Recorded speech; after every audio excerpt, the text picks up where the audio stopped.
Assalomu alaykum. Ushbu loyiha Toshkent viloyati aksiyadorlik tijorat xalq banki Yangiyo'l BXM hamkorligida Toshkent viloyati Yangiyo'l tumani Xo'jaobod mahalla fuqarolar yig'inining 228-sonli konturida yetishtirilayotgan burg'ol qalampirlari jami 10 gektar yer maydonlarida yetishtirib kelinmoqda. Ushbu maydonlar uzunligi 200 metr, bo'yiga 500 metr. Bu yerdagi ekinlar zamonaviy usullar bilan parvarishlanmoqda.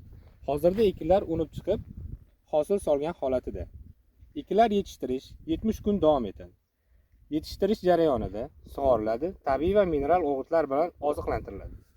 Ushbu loyihaga 19 ta dehqon xo'jaliklari biriktirilgan bo'lib, har bir dehqon o'rtacha 51 sotix yerdan foydalanadi. Loyihani samarali amalga oshirish uchun lider tadbirkor sifatida Yangiyo'l Omega ziravorlari mas'uliyati cheklangan jamiyat biriktirilgan. Ushbu loyiha bo'yicha har bir gektardan 10 tonna jami 200 tonna hosil olish rejalashtirilgan.